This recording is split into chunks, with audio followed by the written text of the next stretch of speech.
Give me liberty, or give me death.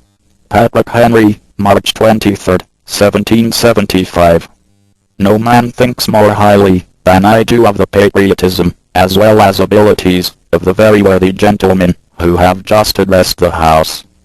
But different men often see the same subject in different lights, and therefore, I hope it will not be thought disrespectful to those gentlemen if, entertaining as I do opinions of a character very opposite to theirs, I shall speak forth my sentiments freely, and without reserve.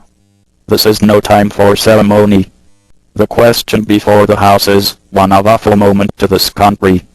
For my own part, one consider it as nothing less than a question of freedom or slavery, and in proportion to the magnitude of the subject ought to be the freedom of the debate. It is only in this way that we can hope to arrive at truth, and fulfill the great responsibility which we hold to God and our country. Should I keep back my opinions at such a time, through fear of giving offense, I should consider myself as guilty of treason towards my country, and of an act of disloyalty toward the majesty of heaven, which I revere above all earthly kings. Mr. President, it is natural to man to indulge in the illusions of hope.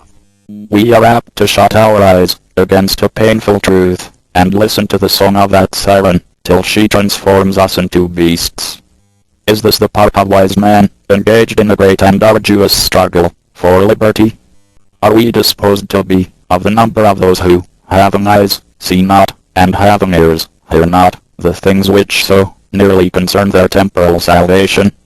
For my part, whatever anguish of spirit it may cost, I am willing to know the whole truth, to know the worst, and to provide for it. I have but one lamp, by which my feet are guided, and that is the lamp of experience. I know of no way of judging of the future, but by the past. And judging by the past, I wish to know what there has been in the conduct of the British ministry for the last 10 years, to justify those hopes with which gentlemen have been pleased to solace themselves and the House. Is it that insidious smile with which our petition has been lately received? Trust it not, sir, it will prove a snare to your feet.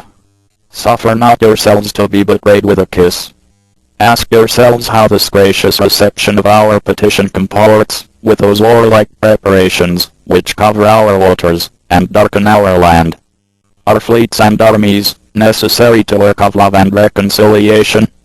Have we shown ourselves so unwilling to be reconciled that force must be called in to win back our love? Let us not deceive ourselves, sir. These are the implements of war and subjugation, the last arguments to which kings resort. I ask gentlemen, sir, what means this martial array, if its purpose be not to force us to submission? Can gentlemen assign any other possible motive for it? Has Great Britain any enemy in this quarter of the world to call for all this accumulation of navies and armies? No, sir, she has none. They are meant for us. They can be meant for no other.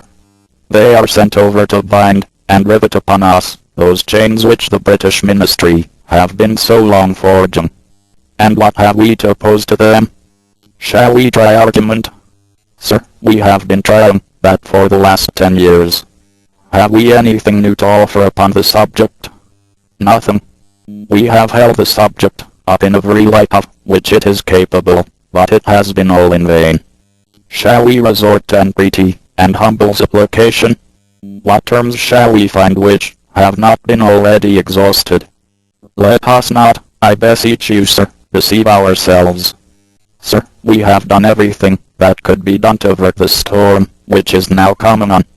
We have petitioned, we have remonstrated, we have supplicated, we have prostrated ourselves before the throne, and have implored its interposition to wrest the tyrannical hands of the ministry and Parliament.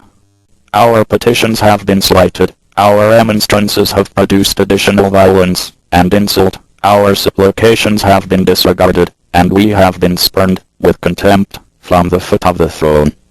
In vain, after these things, may we indulge the fond hope of peace and reconciliation. There is no longer any room for hope. If we wish to be free, if we mean to preserve and violate those inestimable privileges for which we have been so long contending, if we mean not basely to abandon the noble struggle in which we have been so long engaged, and which we have pledged ourselves never to abandon until the glorious object of our contest shall be obtained, we must fight. I repeat it, sir, we must fight. An appeal to arms and to the God of hosts is all that is left us. They tell us, sir, that we are weak, unable to cope with so formidable an adversary. But when shall we be stronger? Will it be the next week, or the next year? Will it be when we are totally disarmed, and when a British guard shall be stationed in every house? Shall we gather strength by solution and inaction? Shall we acquire the means of effectual resistance by lying supinely on our backs, and hugging the